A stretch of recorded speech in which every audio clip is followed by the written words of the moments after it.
All right, you have to agree. Shit, You have to agree to this. you have my consent. Thank God. All right, bend over now. Hey, everybody, welcome to another episode of the lovely Brandon Bonanza podcast, where we do not engage in sodomy. That was a joke. So I'm very excited today because two of my favorite things, we're going to be talking about the Bhagavad Gita, which I'm very excited about. And then also I have Sarkastik Worlock with me, which I've been pestering forever to come record with me. And I didn't even know we were recording, even though I asked him to chat, which is great. So this is awesome. A little inside joke for you guys. So today we're going to be talking about the Bhagavad Gita. And if you guys don't know, it's an ancient Hindu text from Indian faith. I'd say from India.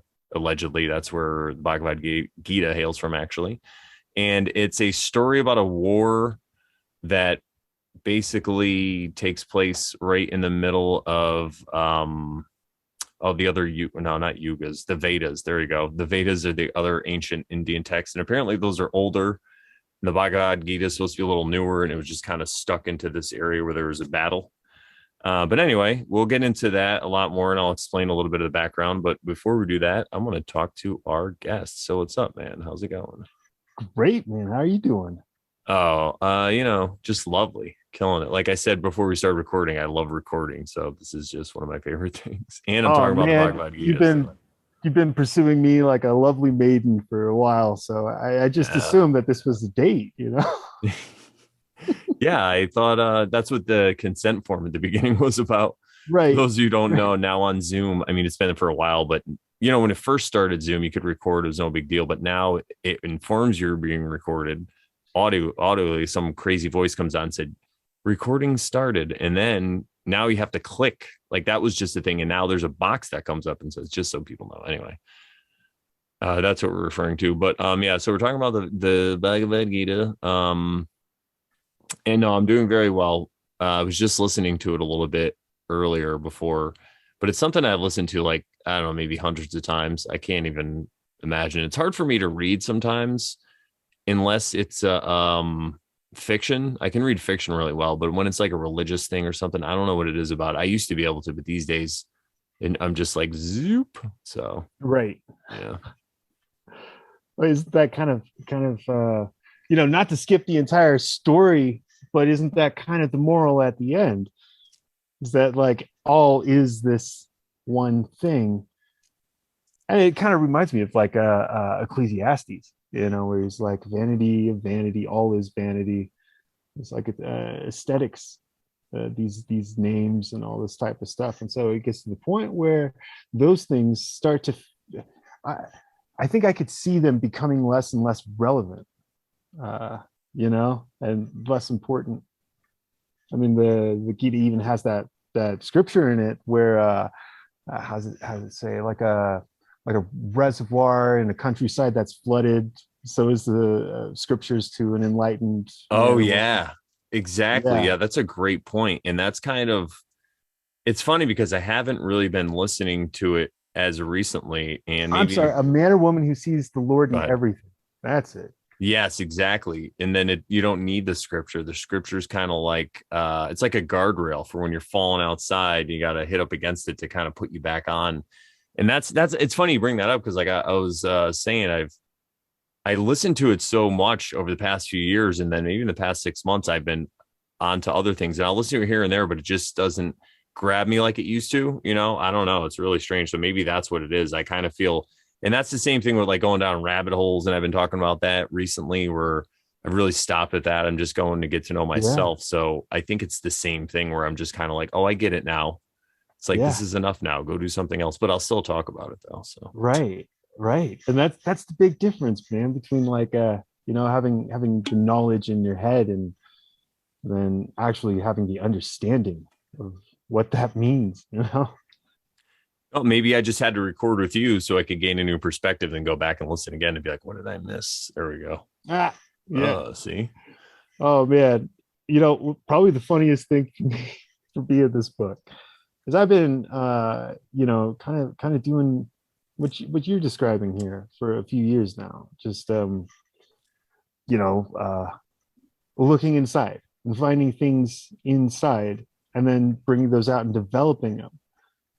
thinking about him, meditating on him, trying to find loopholes with him. How can this be wrong? You know, and so spent a few years doing that, and then just recently I read through the Bhagavad Gita for the first time, and I found everything that I had been uh, kind of developing in myself all in this one book. It was incredible. It's a really wild thing to almost like finding home, Yeah, yeah, I know what you're saying. My experience with it was slightly different. So I came in all this crazy stuff from like the Joe Rogan angle.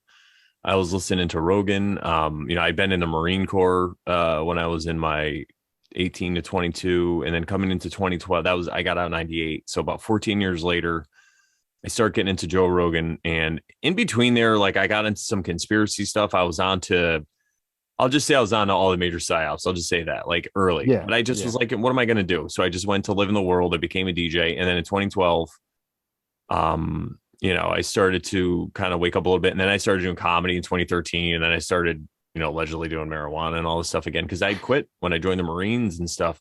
And then I got into some other plant medicines, and it just opened up this whole thing to me. And the Bhagavad Gita was something I got into early because of Duncan Trussell. And I was always a fan of Duncan Trussell. I don't really know what he's up to now, but when I was into Rogan and them, I always liked his perspective. And he would talk about the Bhagavad Gita constantly. And he would also talk about Ram Dass.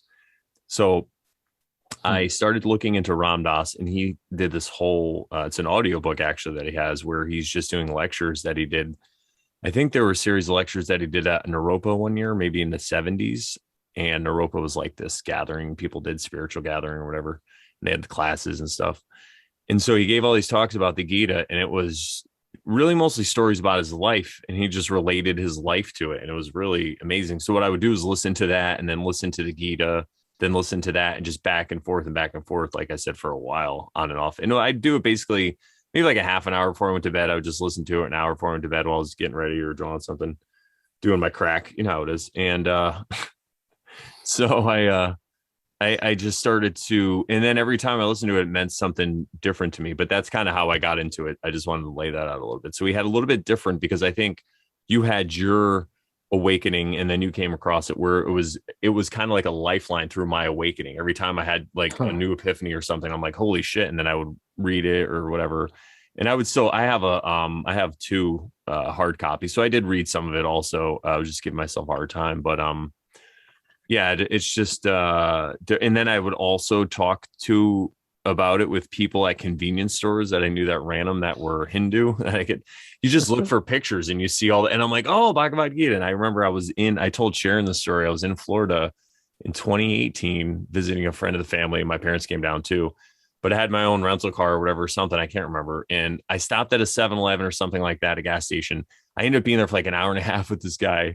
He didn't let me pay for anything. He was giving me drinks, like alcoholic drinks. He's like, oh, have a beer because it's Florida, have a seat. He's talking to Yeah. me about the Gita, showing me videos. It was great. Like, come back. I had to come back. Nothing. He wouldn't let me pay for anything because I told him I'm basically on this path. And from what I understand, a lot of people, if you're on that religious spiritual path, they don't have to give it to you, but it's their belief that they're just, it's like they're helping you, assisting you on your journey. So yeah, it was an amazing experience. And that's when I knew there was something to it. And again, I don't think it's just the answer. It's this show. We're not really going to be talking about like, what is the one answer. I always talk about the mountaintop, and there's different paths. Everyone has their own path. But I just Yeah. saw that there was something to it, the way these people were so devout, I guess, and generous. Yeah. Yeah, definitely, man. How I did you? haven't had any I haven't met anyone who I don't think I have ever known someone who follows the Hindu belief. Dude, I It's kind of insert it in funny. every conversation every time I'm in a store, and I think I'm like, oh, I'm like, oh, where are you from? And I always ask them, and they're from Pakistan. I'm like, damn it. Ha. No, I don't care, because I know a lot about Muslim too. One time I was at a gas station, and the guy in front of me, or no, the guy that was checking me out was like, "Oh, I think my total was like $4." He's like, "Oh, 4 million, buddy." He was like joking around, and I'm like, 6 million? That sounds kind of high. And he started laughing because he's a Muslim. And he's like, "Oh yeah, buddy, you get it." And he just like, I just left. Yeah, it was the little jokes that we tell each other. I was like, "Thank you. Can I get free gas now?" That didn't work that well, but anyway. Oh no. Yeah, I try to always have those interactions. I've always, I don't know, man. I just like, even I work at bars and stuff when I DJ, and there's guys that like, Mexicans or from South America, and I'm always like fucking around with them in Spanish and shit. It's just, I don't know, man. That's just I feel like there's something you can get from everybody in that respect. I mean, not everybody. Most people, I'm like, get the fuck out of here. But it's the underdogs that I like. That's why we're talking to you. You're an underdog now. I am an underdog. Oh, that was speaking of underdog. That was the funniest thing. Is before I had found the Bhagavad Gita, I would explain these exact same concepts in this to people, and instantly be called Luciferian. And I had no idea that this was like Luciferian stuff. I still haven't found that in any Luciferian doctrine. But what's so interesting is the quick jump to that, rather than apparently nobody knows. Nobody's read this. This is some like hidden text. That's a really funny thing to me. Yeah. Yeah, I think it goes along a lot with, we talk about this a lot, and I've talked about this on my show so many times about the mind control, what it is really. And it's funny I say that because like my dad the other day was saying something, and oh, did I lose you? Oh no, we think we lost him. I'll keep talking because I can keep talking. My dad was saying something about something that was going on in the world. I can't remember. And he's like, these people are all mind controlled. It was great. It was hilarious because I was like, you've been listening to me too long. I can All sing. right, we are back. Krishna came to me himself and was like, how dare you? The recording got stopped. We got intervened. Krishna came in and said, you must explain this Bhagavad Gita more to people. They're like, what is the... All right, so the whole setup to this, just so you guys know, it's this religious text, and there's two main characters. You have Arjuna, who's a warrior, and Arjuna's family is the rightful heir to the throne in this scenario, this kingdom, right? And what happened through a long set of circumstances is his cousin basically is sitting on the throne because their father, some big thing happened, and the other dad had to take stewardship. And so he put his son in, and the blind king is the one now who is like supporting his son. So anyway, this whole crazy thing happens. It's very interesting. I would look into, there's like a dice game involved, which is awesome because Arjuna's brother's a rightful heir, and he loses like this chance in a dice game that he has to do, which I love, because then it's like, yeah, sometimes gaming is involved in this stuff. It's cool to do that. But anyway, so where they find themselves in the Bhagavad Gita is Arjuna is lined up against everyone he's ever known, because they're all standing on the side of the false king, and he has to fight all these people and kill them all. Like the guy who trained him how to, fire a bow. Arjuna is like the best bowman in the world, but like the guy who trained him, he's got to fight against him and all these people and his spiritual leaders and all this stuff. And they're given this choice at the beginning of the battle. Krishna comes in, who's kind of the avatar of the age at the time. Think of like Jesus at the time coming to represent God's word, right? So this is Krishna coming to incarnate, and he's just a man though. And he's like, I'll give you a choice. You can either use me and have me, but I won't fight. I'll just be your advisor basically, or you can have my army. And so of course the false king chooses his army and goes crazy and gets excited. And Arjun is like, I'll take you as my charioteer. And that's the opening of the Bhagavad Gita, just to lay it down, just to, I don't want to piss Krishna off. Sri Krishna, sorry. Which is impossible to do. You can't piss him off. That's just a joke. But anyway, so you were just talking about how you came across it, and I laid it out. So I think this is a perfect time for us to get into it. What were your first? So you were saying that is basically everything you were saying to everybody anyway, right? Right. It was just framed in this ancient battle, basically. Yeah. Right. Complete. Man, there's even some similar metaphors and allegories that I've used. They're the same, like verbatim in the book. And it's like, oh, this is so cool. And it's not some sort of, I'm not saying that like, oh, this is so special. I must have some incredible blood memory or be this incredible prophet. But no, I think, you know, as Krishna said in the book, the Bhagavad Gita, written by somebody. Uh, I'm just playing. Are But you alleging that you wrote the Bhagavad Gita, sir? Is that what you're saying? How dare well, you? Krishna did say that anyone who sees themselves as Krishna is Krishna. That's right. So if I saw myself as Krishna, could I say that I wrote the book? No, not really. But what's I completely lost my train of thought on even where I was going with that. You're talking about But how awesome I was, I think. oh yeah. It's not. It's because it's within everybody, and these are like sort of natural truths. You know, Krishna says all roads lead to Krishna. Uh, it all just connects back to him. So it seems like real interesting to me. And again, like what I was saying earlier about all his vanity, all his aesthetics.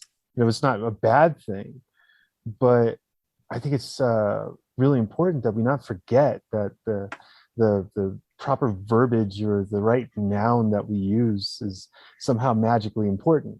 You know, uh, so yeah, So when that's and then when you say vanity, just for people, so what you're saying is that it doesn't matter if you know all the right magic words and you know the right things to do and all that stuff. It's really about what's inside your heart at the end of the day.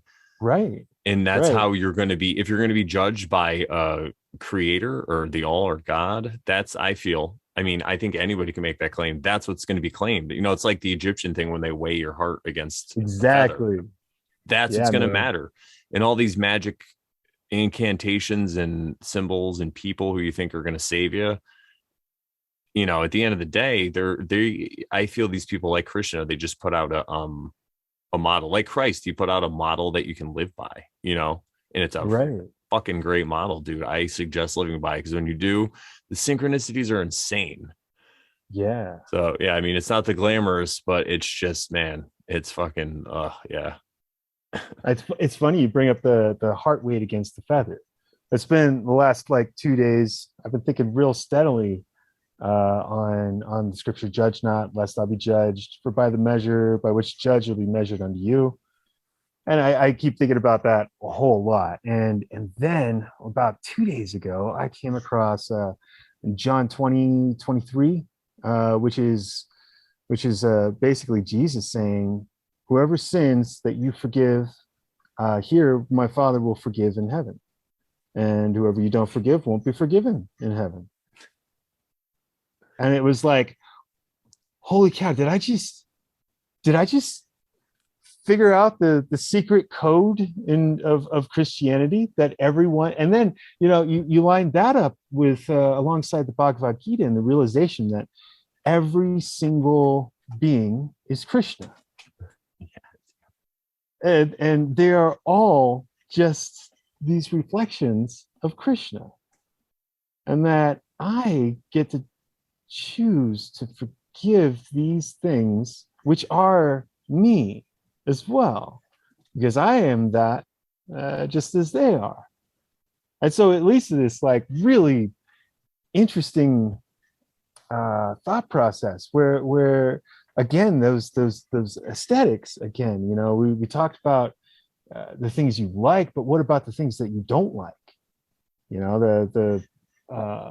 The group that has an aesthetic that you just can't seem to tolerate because that's outside of your dharma, you know but for them, they're rocking it. And it would it seems like the judgment of judging them based on your own expectation of the aesthetic is to do that whole thing where you are making your heart way heavier than a feather, by piling on, because by the same measure. And now I always read that scripture before and thought that's so weird. That would mean that anytime someone goes to hell, it'd be our fault and not their fault, because we were the ones that were able to say that, like, you're abolished of your sin, you're well off, or as Krishna would say, clearing your karmic debt, like stepping outside of the boundaries of karma where that no longer has an effect. Yeah. Is that making sense, or am I just No, rambling?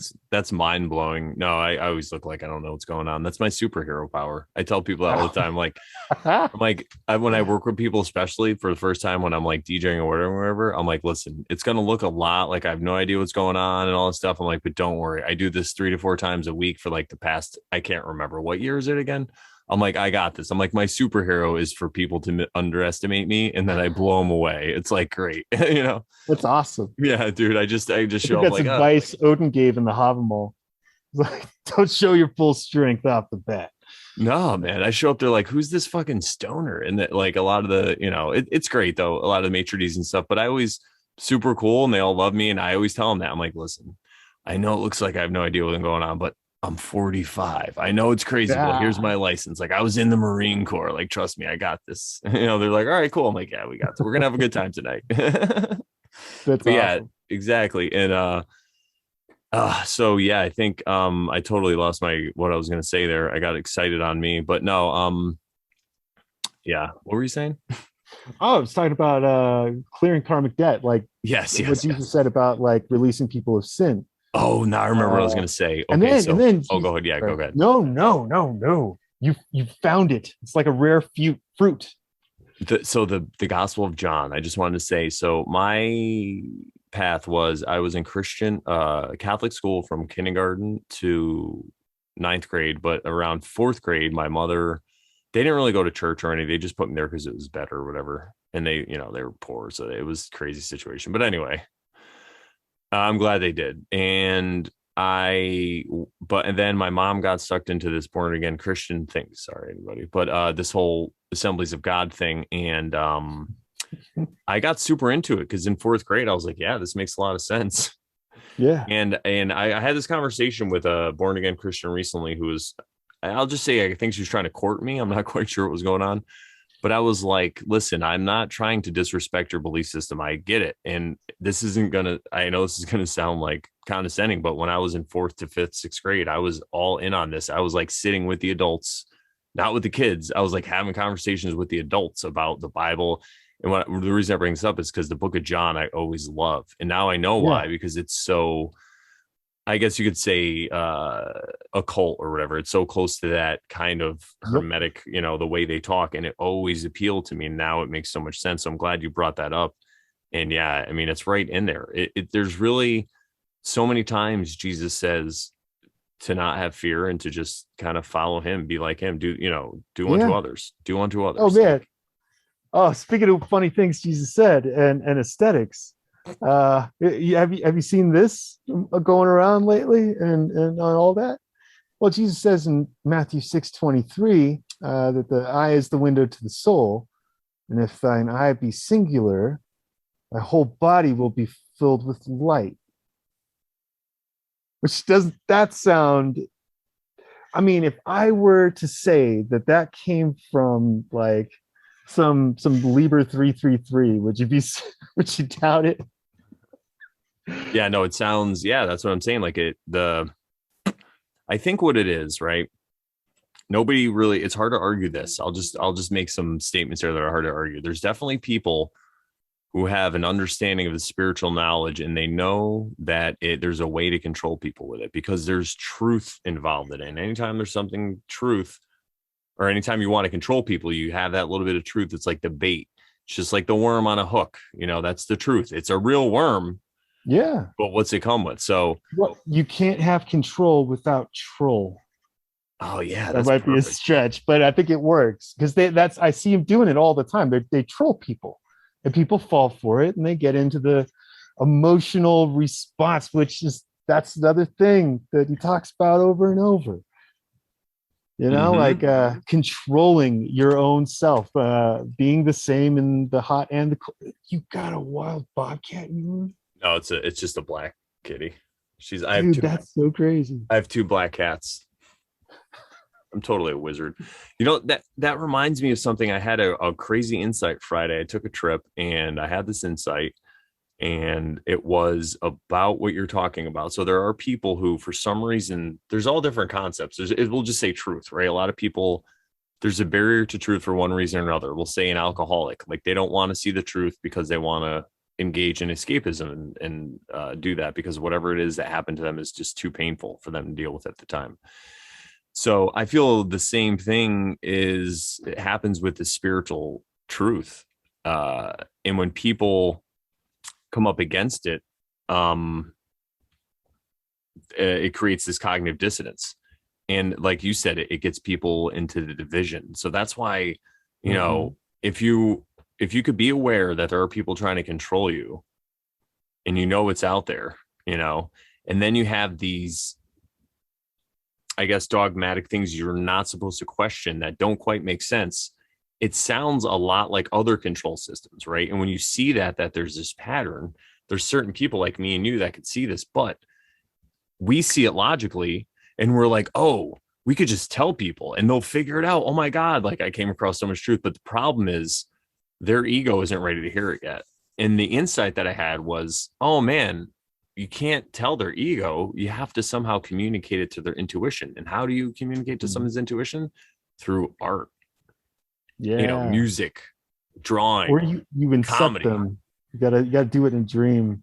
Just yeah, or incept them. Yeah.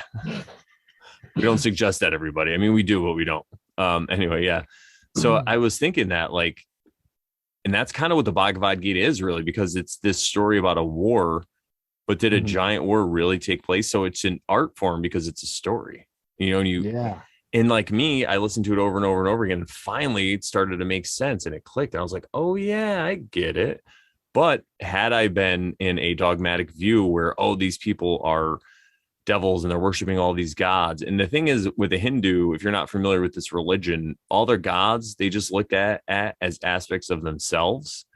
And it really is just only one God, a creator at the end of the day. It's just different aspects of that creator. And what the aspects are just different personality traits. It's kind of like astrology, right? Something like that. It's not that simple, but I mean, at the end of the day, it kind of is. So if you are able to open your mind to these concepts, you can take it in like that. But I think that people that knew this, I mean, people that wrote these texts realized this, you know, because nobody in the Bible had a Bible. So could it be at that time? Could it be at that time that, like you were saying earlier in the show, people didn't need it I mean, some people, but the religious people at the time, or whatever, the ones in the know, we say it in the Bible as they were talking to God, they had direct communication with him, like a burning bush and all that stuff. But what if that just is allegory for they already were in direct contact with their intuition? They were living in step with nature. They can see the signs coming, you know? So it was just easier to write it as saying God was talking to them. But how else would God talk to you but through your intuition? You know, could it be numbers on the microwave? That's 11:11. Second favorite one. 11:11. Oh, it's 8:53 now. Maybe I'm wrong. Everywhere. Oh man, it said 9/11. A fly hit my window. It's terrible. Jesus. I heard 7-Eleven was a part-time job. Oh man. They used to say this on this podcast I did when I first started doing podcasts in 2014. They would use it as a joke against that side because they were using it to like joke about people who questioned it, though. It was funny. I was like, really? With all that evidence? But anyway, I don't want to make claims.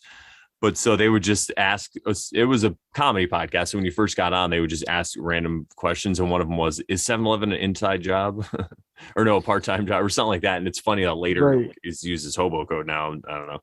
Anyway, not to get lost in that, but yeah, the way stuff cycles. Yep. So it's really, really an interesting thing to begin to see everything as being this one connected thing. It's almost like you know, you were saying it's like this takes place on a battlefield, right? And the war is starting to happen around him, and he's just kind of slumped out of his chariot crying on the floor, asking Krishna like, hey, you gotta tell me what to do here. Just tell me the thing to do, and I'll do it. And then, you know, he starts explaining, and Arjun is like, I got more questions. And he keeps going, and question after question, and then he lets Krishna lets it slip to Arjuna, like, hey, so by the way, I'm kind of a big deal. People know me. I have many leather-bound books. And then Arjuna's like, okay, well, let me see you as you really are. And then Arjuna, so Krishna, he has this basically this Mount of Transfiguration moment, like similar to how Christ had with his three disciples. You know, he took his three closest up onto a mountain, and then Moses and Elijah came down, and they saw him transfigured in all of his glory. And so Arjuna had similar thing, right, where he sees Krishna with like 1,000 arms and just this giant psychedelic LSD trip, where Krishna he saw his what was formerly his friend, and now he sees him as everything.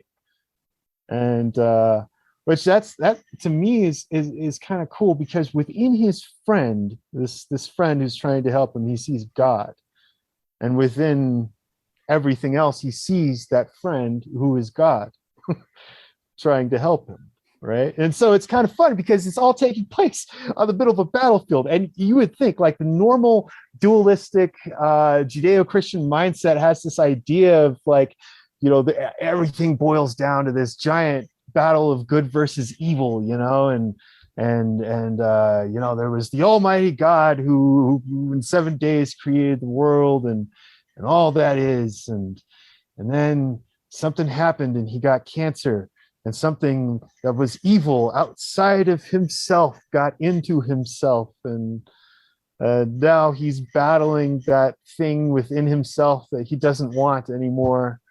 It's just kind of a strange thing, right? Like I never understood that in biblical context. But then, you know, because in my mind, you know, like there's that scripture, in him we live and move and have our being, you know, we live inside of him, kind of like in Norse mythology, living in Ymir. And but if all that is him, and he created all that is, and you can't create art without it coming from within you, right? Like it's just part of how the process of art works, or else it's just like corporate art, like the monkeys, and nobody took them seriously. So Hey. Yeah, people say they monkey around, but he created from inside of himself. He created basically. I mean, if you prescribe to the idea that like the what the common narrative of Satan, that was like that existed within him, and he created that for us. How does that make any sense? But then you get into this, and it's basically, you know, if we are all Krishna's fingers, and Krishna starts imagining, okay, these ones are going to be evil, these ones are going to be good, and has this war with his fingers. And he's like, oh, Arjuna, don't worry about it. You know, no one actually dies. There is no slayer. There's no slain. It's all just a big puppet show I'm putting on for myself. And it's just a process that you're going through to attain more immortality. it's an incredible thing, man. And it makes sense in my mind. It makes perfect sense of evil within this world, while also making perfect sense in the non-dualistic thinking, which is how I like to go. You know, because then everything that you look at, everything that is God. It is simply all God, which would mean that really evil bastard that you were just told to be really mad about by some conspiracy guy on a YouTube channel, that means that guy is also how dare God. you? I'm just kidding. Right? And that opens up the possibility that maybe somebody's perfect dharma, their perfect path for that person, maybe it is being a really evil bastard. Maybe that is the exact point of why that being was created, and why he still is God, and why him doing and operating out of that place where, you know, we look at him in judgment and go, what an evil bastard. But maybe that guy is doing what is required for us to be able to grow. Could it be? Yeah. Could it be? Just maybe. Yeah, I think if you look at it from the right perspective, it would be hard to argue against that, because if it is all God, I say to people like, you believe God's perfect, right? Yep. God created everything, right? Yep. Mhm. Well, guess what? Then everything's perfect, right? Well, I'm like, you're not arguing with me anymore. You're arguing with God now. Like, You're I just right. asked you a couple questions. And see, that's one of the things I really loved about this is Krishna is the Lord of yoga. Yoga's balance, right? And he's the Lord of perfect balance, where everything is like perfectly level. And so I can have this really badass dharma, right? Where I'm going to be like a full on crusader with a sword and a shield, and I'm going to literally go outside and battle evil. And that could be my cool dharma. And everyone else, you guys can think I'm crazy or whatever, but that could be my purpose. And in someone else's dharma, there would be to come as the villain and battle that guy with a sword. Well, I mean, if somebody wants to be the hero to fight evil, evil will come to fight that Yeah, person, exactly. So that's why I always tell people, it's like, like we'll put in the context of protesting. It's like, you know what? If you want to protest for something, you're right. Just go do whatever it is you want to protest for and just Why do are it. you protesting? Yeah, be I your never yourself. understood. There's certain contexts where I get it.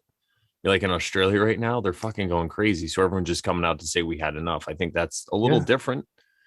This I'm talking about, like when you go to the fucking Capitol building on like a Saturday, it's like, dude, no one's even there, like Mhm. just do your thing. But okay, if the government gets in the way of you doing your thing, yeah, then everyone gets together. But if they're not directly in your way, if you look at it and you slow down, and sometimes it seems to me that it's like, it's actually it's not the government, it's most people that want that for whatever reason. So that's why it's manifesting. So you going to yell at a government building isn't doing anything. And I'm not saying you should yell at the people next to you, but it's more of that, I mean, Yeah. maybe if Yep. the person next to you has an axe, you can yell at them. It's fine. Mhm. Oh, that's something I want to say earlier too, when we were talking about seeing everything as perfect, and with Krishna kind of loving everybody and all that.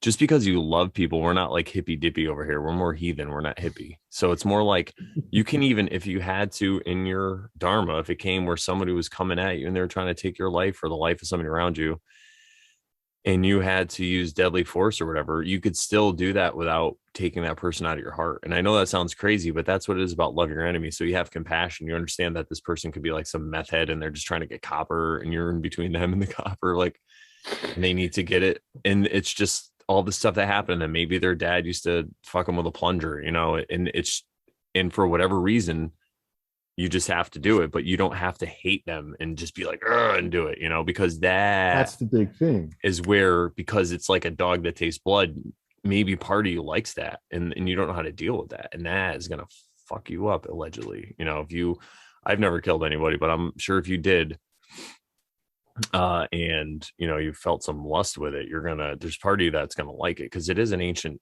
thing, and that could really screw with somebody if they don't understand that. So it's just a warning, everybody. Just keep the compassion. That's all I could say. I mean, listen, I believe in the Second Amendment. Like I said, I'm not a hippie over here, but you know, you got to know the difference. Anyway. Yeah, when I first started on this whole path, but I don't even know what to call it anymore. It's just the path of being, I guess. When I got But smacked with a 2x4. yeah, I got kicked in the head with a horse by horse. I woke up and I not.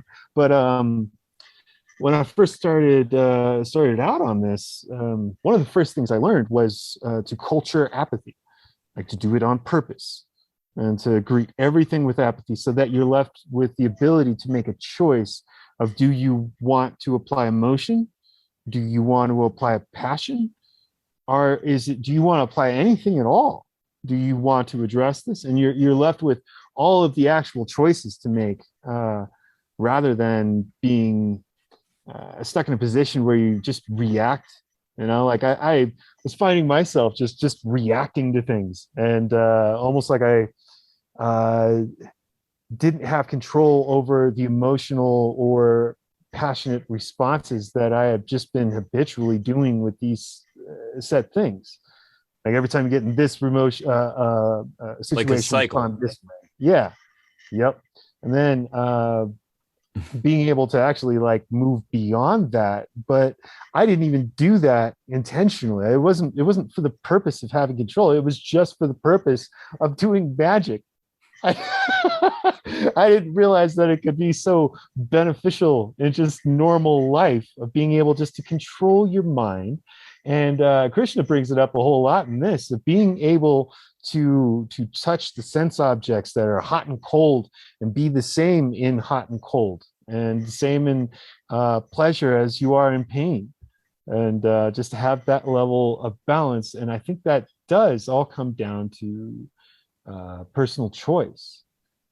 You know, it's kind of like old Greek Stoicism. Like if you ever read the Enchiridion, have you ever checked that one out? I haven't read that specifically, but I'm familiar with some of the. Yeah, it's so cool. It's just classic Greek Stoicism. You know, like Yeah. just there is no good or bad beyond a man's reckoning of the idea. It's just a man's judgments that makes the thing good or bad. Not even death itself is necessarily a bad thing, but it's all in how you look at the thing. And then as soon as you begin to understand that it's your judgments that make the thing good or bad, then, and I'm not talking about like, you know, whatever you, I don't know about you, whatever I get into duality talks with people, they're like, okay, well, what about child rape? Like that's like a big gotcha. I was thinking that like, I was thinking that same kind of thing, because what I was going to say is I could bring it back and then I'll let you finish. But the way I look at it is just like I said before with the worm with the hook, there is that truth. You could look at everything as perfect, but then it's like you still have to make choices to make the right choices and affect the things around you. You know, it's not like just an inaction thing. There is action required. Yeah. Yep. And that's why, I mean, like, Christian talks about inaction, and he talks about action, and he doesn't like either one of them, but he likes non-action, which is kind of, it reminds me of the Tao in a whole lot of ways, you know, the living out of your perfect purpose. But yeah, man, Like non-attachment. it's when non-attachment. But when you get into the whole dualistic idea and everyone wants to jump to like do some level 10 thing, it's like you're jumping into the dark souls of non-duality, man. You should probably start with something small. Yeah, why'd you go right to child rape? Maybe you should investigate that about yourself, sir, not you. Yeah, you get really excited to talk about that. It's weird. What about it? Like, I get on some conspiracy forums sometimes, and that's like, oh man, I love typing that sentence, like, oh man, you seem so excited about this. I feel like if I told you that child raping Luciferians weren't real, it would be like telling you it's a 7-year-old that Santa Claus is fake. You would just be devastated. There would be nothing left to fight. How would you know you're righteous? It'd be terrible. How'd you know to judge the other person? Yeah. Right. I mean, like, look, if ultimate evil, if like the real ultimate bad stuff doesn't exist, how will I know that I'm good? You know what I mean? If I require some sort of external presence of positive or negative or anything, if I need something from the outside to tell me that I could like balance off myself to see if I'm good or not, then it's doing it wrong. You know, you're supposed to. It's like, do I require a mirror? You know, why would you require a mirror to show you what's bad in order to be what's good, or to tell people, look, I'm not that. It's like, well, maybe because your need to show people that evil has to exist, you know, like. Yeah. Yep. Yeah, it's a lot of pushing things out of themselves. I think that just like people have this impossible time, seemingly, until they have an experience themselves or some sort of revelation that leads to understanding within themselves, people have this impossible time reconciling how, you know, we live inside of God. God is completely good in every way, yet child rape exists. And it's like, how does one reconcile these things? And that's such an interesting thing, because a lot of people that I've come across, they take this like cop out approach where they're like, oh no, there's this I like to, lately I've been calling it transgender religion. Transgender theology. It's a theology based on the concept that I, being God, let's just say I am God, am complete within myself, yet there are things about me that I don't like. And I, being God and being all good, I look down and I see something very bad.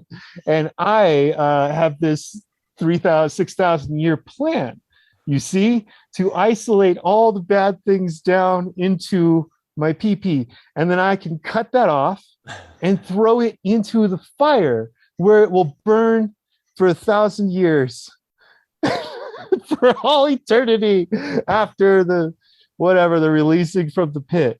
And so I look at this and I'm like, that is a transgender theology. The idea that God has a piece of himself, that he does not want to be a piece of himself and will one day cut it off. People bring up to me that, like, Jesus in the book of Revelation, in him there's no darkness and cast no shadow. And it's like, so there is no shadow. That's the breaking of the two, right? You take the one, light and dark, and it was just one, and God's face hovered over it, in Genesis, and then he separated the light from the dark and created two out of one.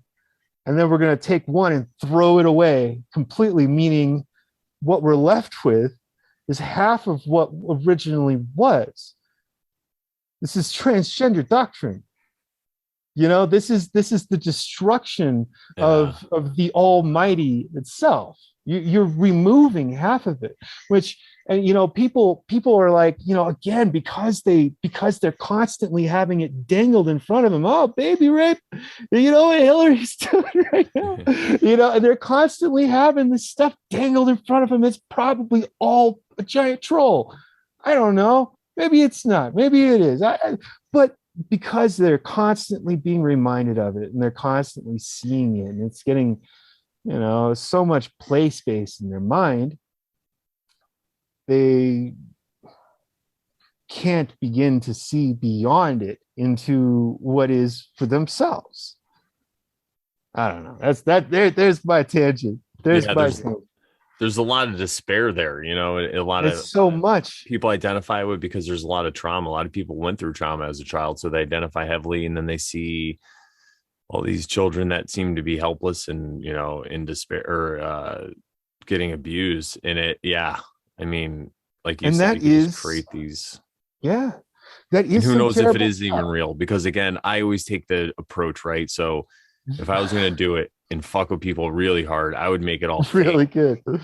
Oh yeah. Then they'd be really doing it to themselves at the end of the day, because if they have no direct evidence of it. And I'm not saying all this stuff doesn't happen, but it happens more at the local level, like what's going on at your kid's school and all that stuff, and who are they hanging out with. That's what people should be paying attention to. It's like, yep. Yeah. And it's kind of incredible, because that greater evil blinds you to the lesser evil. But in actuality, all of this, the good and the evil, are just the same God having a puppet show with himself. And that's not to belittle the God. I'm not like saying that's ridiculous or trying to make it seem less or that I'm not in awe of this whole thing. But we kind of overcomplicate things and we make it a little bit too important. You know what I mean? It's like, imagine, man, if you're on a hike and you took some drug that gave you complete and total awareness of all life around you, all of it, even down to the little microscopic stuff. Would you be able to walk? Right? Like every little step that you would take would be disturbing a great quantity of life and maybe ending a whole bunch of it. It's our own perceptions that place us as being more or less important. But when you begin to realize that all is God, and it's not that I'm some finite thing that's just going to burn out one day and it's going to be this terrible thing, but this has happened before. At least is my belief, you know. This and you know that very well might just be how I get myself to sleep at night, but I like it. but but yeah, man, the understanding that it's not man killing man, it's not like man killing baby, it's God killing God, and it's the same God. It's not two separate gods fighting each other over these things and trying to like claim power. No, it's just God keeping himself in perfect balance. And you know, the good people and the bad people are just good and bad in our reckoning, but they clash, and they're meant to clash, and it's that clash that creates the force of movement that we have. And without that clash, there's no growth. I went through a funny little phase where I was like super bad at all the figures, right? All the things that we were told to get mad about. Like, look, these are the people that took this thing away from you. You could have had this feature, but these people took it away.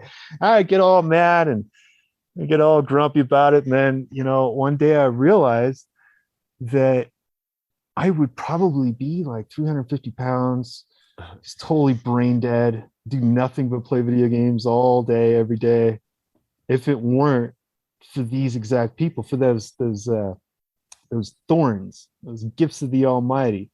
No matter how hard you dig at them, you can't get them out, and they just hurt like hell. Yeah, man, it's fun stuff.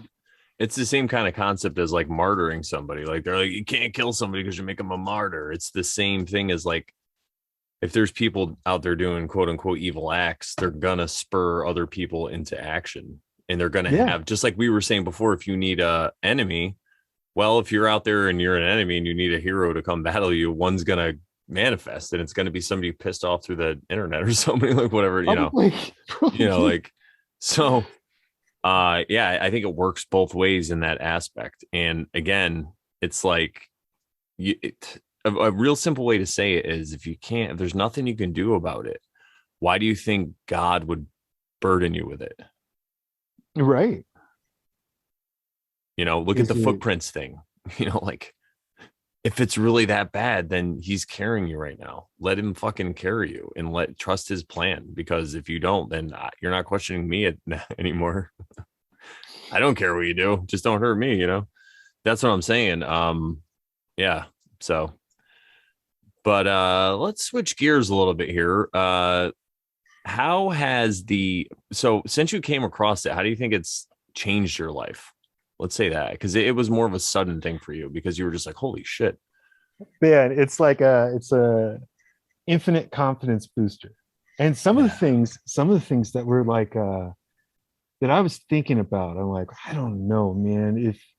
If that's not true, that would be really stupid to go for that, you know. And I would think about like the potential shortcomings of certain ideas. Like, okay, so the very, very first time I ever picked up the Gita, I was it was probably a year ago, right? And I read the first chapter in a quarter, and it was the part where Krishna is like, no, people will say I am the slain and I am the slayer, but no, there is no slain or slayer, and there's no the wise don't mourn over the living or the dead.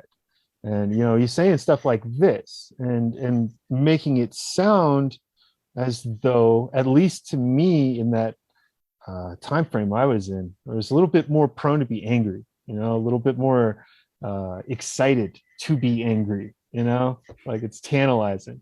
Oh yeah, but for sure. Yeah, man, the idea of having an enemy that you could just smash. Well, then you don't have to look at yourself too, you know. You could just put all your flaws off, and you could be like, look at this asshole, at least I'm not him, you know.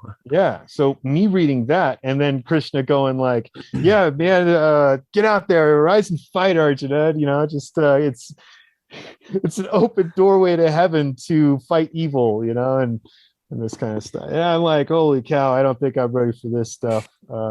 Because at that time, I'm reading this going like, sounds like he's saying I could just go kill people, which I don't think that's what it means. So I just put it Gandhi's back rolling over in his until, grave right now. I'm just kidding. right. Well, I don't know. I No, don't. I don't know. I don't like reading about a thing before I read the thing. I like to just read the thing, Oh yeah, yeah. and then I'll go and read about it. I a big pet peeve of mine is how someone tries to set the stage for how I'm going to receive this information. It's like, just let me see it, man. Yeah, Like, yeah. Just whip it out, man. No. yeah. Yeah, if it be thine will. Yeah, yeah, I know. Yeah. So yeah, that's been the big one. Is I liked how you stepped away from it though. That's great because you realized that you weren't quite ready for it. So what made you come back to it then? it kept popping up everywhere for me. It just became obvious, you know. And I've had that happen more times than I can count, dude. And it's like I don't do half as much reading as it sounds like I do, but I do very meaningful reading because I'll go like, okay, this is the book, and I'll like grab it and I'll start reading, and I might read for like, I don't know, anywhere from 20 minutes to an hour, you know. But then pretty soon, within you know a fair bit of time, I've either found a thing or found a thing that's hooked me. But and then there's some things that I've read that you know, I've read the first few pages and been like, okay, well, we'll come back to that, but I think that's all I need for now. And uh yeah, it's a very holistic approach to study, and it does take a lot of need to have like self-discipline to stay on it, but it's fun. Yeah, I like that. That's pretty cool. Yeah, I mean, when you really believe that all of this stuff is inside of you already, and at that point, all of this, all the books, all the library I got and all that, it's all just vanity. It's all already there. And so what that means is that now it's just confirmation. It's just Yeah. so like I'll get like a someone in a group that we're in brought up, what's his name, Samuel Iwar. I'm totally butchering that, but it also goes by Veracocha. Anyway, he brought him up in the chat, and I thought like, huh, that's real interesting. And it's just like it's that thing that just grabs your attention, you know, and you just go pursue it and see where that path goes. And I found a couple of his books on my shelf, and I'm like, what is this? And I just started flipping through, find some really interesting stuff that's like pertinent to me at the time, because what does it say? A reservoir is about as, or the scriptures are as much use as a reservoir. The countryside's flooded to a man who sees the Lord and everything, because you're Exactly. already seeing it everywhere because it's within you, you know. It's like the whole understanding that the inside, what is inside of you, is bigger than what is outside of you, but it is all the same. That's why I think it feels dead to some people and they go away, and a lot of people get trapped in that atheist mindset and that trap. Yeah, I was there for a little while as well, and it's really I was easy too. because it's a really easy, comfortable place. You know, you're really, there's a lot to validate you. There's so many, you know, it just feels good, like we were saying about the other things.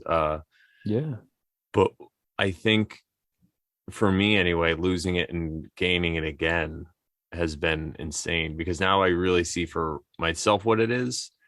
And it's a lot harder for anyone else to try to, I mean, I would say maybe nearly impossible for them to shake what I believe at the end of the yeah, day, you same know? here. Yeah. And you know, the cool thing about that is that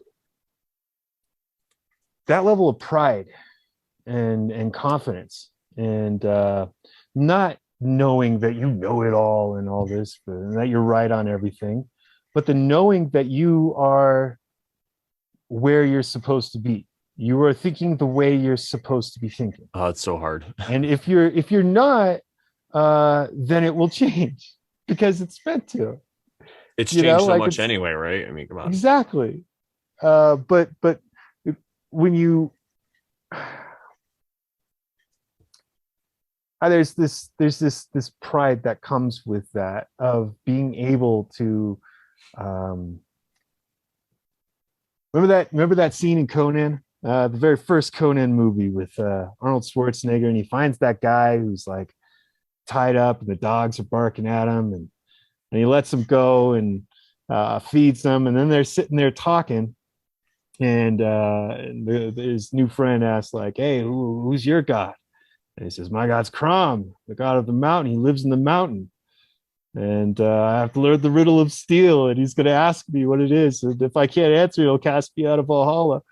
And he's got this whole thing, right? And it's just factual. And then his buddy, his new friend says, Crom, okay. Well, my god's more powerful than yours. My god is the wind. And then Conan just looks at him like, the wind's not power. And then they start having this argument. Well, the wind flies over the mountain, so my god's on top of yours. And it's just like, there's this confidence that comes with being sure in your own beliefs that you can have arguments like that, and it doesn't turn into this like knockdown drag out fight like I've seen happen so many times with people who seems like they just don't have confidence in what they believe because they know it's shaky. They haven't tested it within themselves. They won't let themselves do it, because as soon as you let yourself do that, God, everything falls apart, and then it's left to be rebuilt again. And it's that rebuilding, that time that you spend as the atheist, right? I went through that whole thing, where it's almost like predeterminism with like a heavy dose of nihilism on top of it's like, yeah, we're all born to die. Fuck it. But let's just fuck everything. Let's just do it. Let's just do it, man. And sounds good. Where do I sign up? No. Yeah, but I believe that period was the destruction. The tearing down of everything. I mean, you look at the Baphomet, and he's got like solve coagula, like dissolve and coagulate.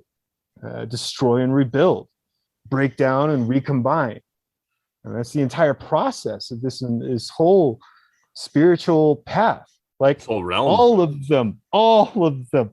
People like to think that this is like some satanic thing I'm saying because I said Baphomet, but name me a single spiritual path where it is not destroy and rebuild. It's all of them. But you're a new creature in Christ. Behold, all things have passed away, old things have passed away, and all things are made new. Destroy and rebuild. Like they're all this. I mean, in my case, I could share something that keeps nagging at me, so I'll share it. I'm gay. No, I'm just funny. What I want to share was off a 33-inch roof. Yeah. Oh. So no, I'm just really happy is what I mean, guys. How dare you? No, what I was going to say was that when I came at it from a place of arguing with people, it was because I was raised in an environment where now can see it now, where I was more intelligent than most of the people around me, or whatever it was. I could just put things together quicker, I guess. And so as a defense mechanism, people like that would make me feel like I was stupid to make themselves feel smarter. And since I lacked self-confidence, I actually believed I was stupid. But then when I got onto some truth, I was like, oh no, I'm right. And then I felt I had to prove I was smart and to always prove my point, man. Yeah. Right? And now I'm at the point where I'm like, oh, I get it. I'm just smarter than these people. Allegedly, maybe not, but this helps me get through life, everybody. So don't judge me. No. Yeah. But so I'm cut down my one tree. Yeah, come on, man. I'm smart. So whatever it is, so I could just operate from a point of view of compassion, really, because I'm just kind of helping people who are lost at the end of the day. And if I'm wrong, well, so be it. That's my own thing to deal with at the end of my days. But yeah, that's kind of how I've been approaching it. Dude, that's it sounds like you're describing selfless service, right? I mean, Krishna said that next to the path of meditation, that service is the most divine path, with the exception of the meditation. but even with meditation, he's like, do selfless service, go help. Yeah, can't And meditate he all day, like right?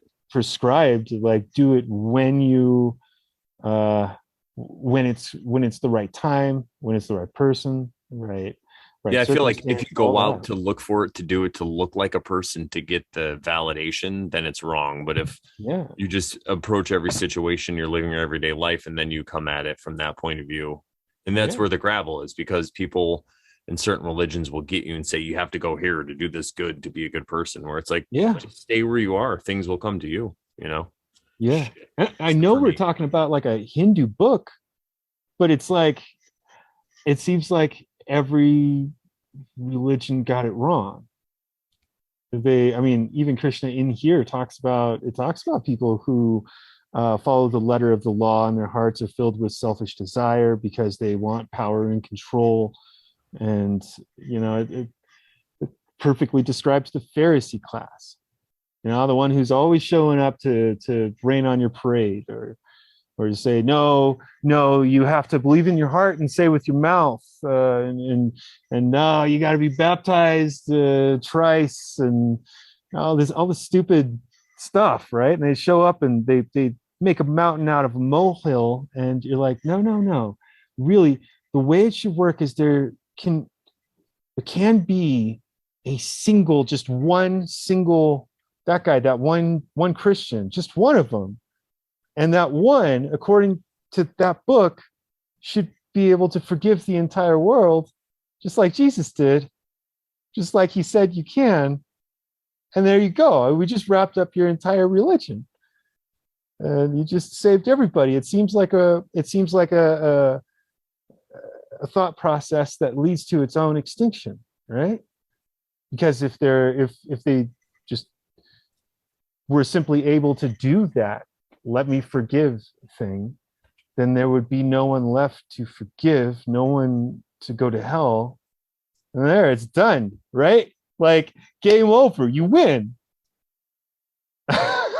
Yeah, there's no challenge at that time, because then you could just uh sin at will, because you know you're always going to be forgiven Yeah. with that But mindset. everyone clings to the idea of the judgment stuff. It's what they want to believe. They're presented two options, but instead of this one, they choose the path of judgment, where they get to say, no, God's going to cast everybody into hell and all this stuff. And it's I don't know, seems to be what Krishna is talking about with the attachment to the fruit of desire, or this is the fruit of action, that their Fruit of your action is action, yeah. somehow going to balance everything itself. Well, I'm glad you brought that up, because we should definitely talk about that, what that concept is, because that's very heavily laid into the Gita, which Yeah, is that so you don't want to stay in inaction, and you were saying non-action, which is like non-attachment. So you're still going to perform actions, but it's kind of like what Buddhists say. The Buddhists say you don't get attached to the actions, and just like I was talking about before, if you had situation, someone comes in and it's you or them, and you got to put them down, you don't get attached to that feeling of doing it. You don't get attached to any of that. It's not, you're not this warrior, like badass. It's just, no, this is it, what's going on. It's reality. It's real life. Because of the reality we exist in, there's people that want to take your life, and because of things that happen to them, you approach it from that point of view. It's the same kind of thing. I always get lost when I start talking about killing. Why is that? Oh, because I was a Marine and I was brainwashed to kill people. No, I thought you got that like rap allegedly. song stuck in your head. I hear the Try to helicopters. take my life. I can hear the helicopters. No, man, the ones that are coming for us, you can't hear them. They're Yeah, silent. yeah.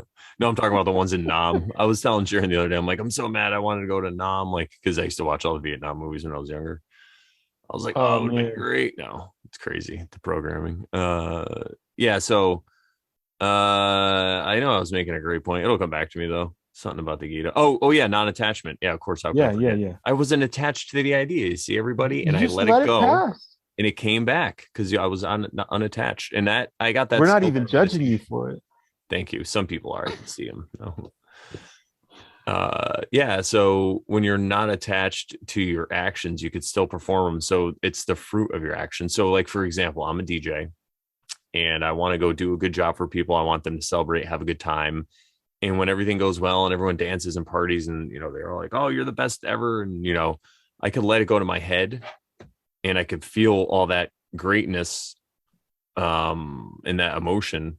I'm not saying you shouldn't experience emotions ever. This is what I'm talking about, but like let it go to my head and ride it and actually think I'm this like great person, right?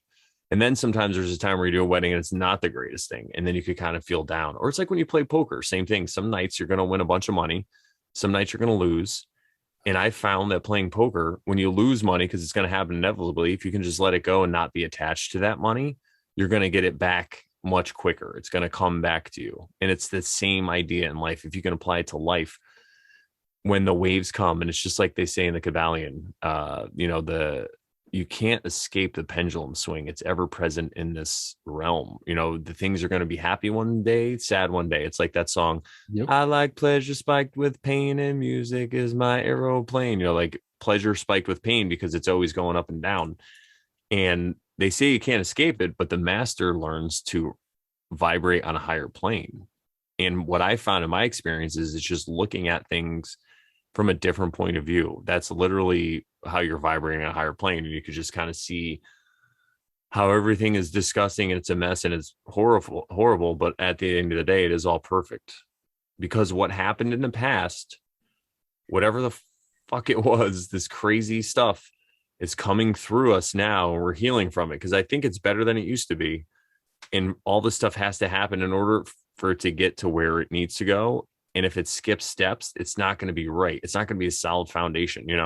If you want to build a house, you got to clear out the land. You got to dig out all the rabbits and it's going to be gross. It's going to be sad, and then you got to build that foundation. It's just, this is just an allegory or whatever. Everyone gets it. But yeah, it's that same kind of thing. You got to break some eggs to make an omelet, You got to rape some kids to make the world perfect. Oh, no, I don't know. It's like, I know. How dare I know? But you got to troll some truthers if you want to really get a war going. But again, I'm one of these people who takes action in my life too, so it's not like I'm just sitting back there being an armchair person. But yeah, it's I mean, yeah, you get that. I'm just saying for my comments that I make. And I'm a comedian, so this is all just jokes, everybody. To back you up, man, Christian talks about what later on. And just to let, if people are like spiraling, I don't know, spiral, but I could talk on all this stuff because I've had some crazy experiences in my life and I've talked about them on other podcasts, even as a child, everybody. So, and the one thing I say to people, because I'll joke around when people die about death. And I always say to people, if they're like, oh, how dare you? I'm like, listen, you could joke about me all you want when I die. Please do. Make it fucking hilarious. Because there probably will be, knowing my life, it's going to be something silly and hilarious that no one's going to want to laugh at. Guess what, guys? It's okay. Please laugh. Die joking on a hot dog, proving somebody wrong. Yeah. Oh, how dare you? I should choke on a hot dog if I ate one. Ooh, no.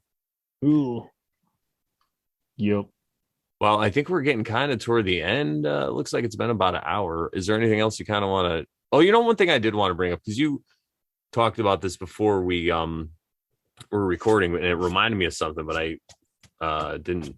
Whatever, you get it. So anyway, what I wanted to say was the reason these ideas I think resonate so much with us is because a lot of this stuff is attached to and I've come across this a few years ago in Michael Tessarion's work, where he talks about the Arya and the Aryan and all this stuff. And you hear all this word, you hear everywhere, and what it really was. And his point of view, his take on it, which I really like, is it was like a class of people who were, you hear like the Aryan race and Hitler and all this stuff.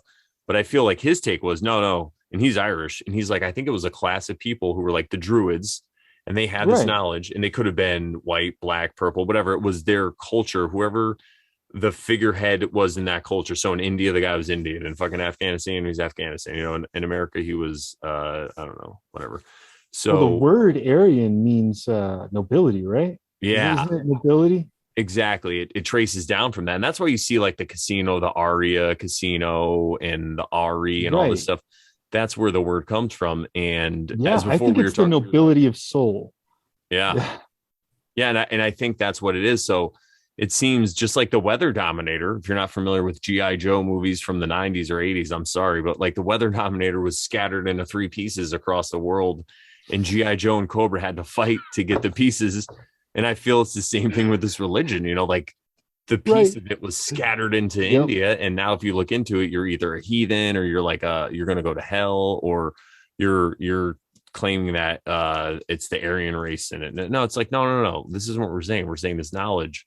There's pieces Yeah. of it, just like the Weather Dominator, and I'll be goddamn if Destro gets his hands on it. Yeah, man. That's some real deep Oh cuts. man, that would be How just a three fun pieces? one. I can never get a Weather Dominator machine and only 3 pieces. Like what? Anyway, I'm sorry. Record or not record, next time we talk, we should just for the fun of it, man, write down what we think are the pieces, and we'll kind of like argue out, like, Oh, are we gotta these watch it again. tangentially related? Are these the same thing? Because we don't want duplicates. And where they went in the world too.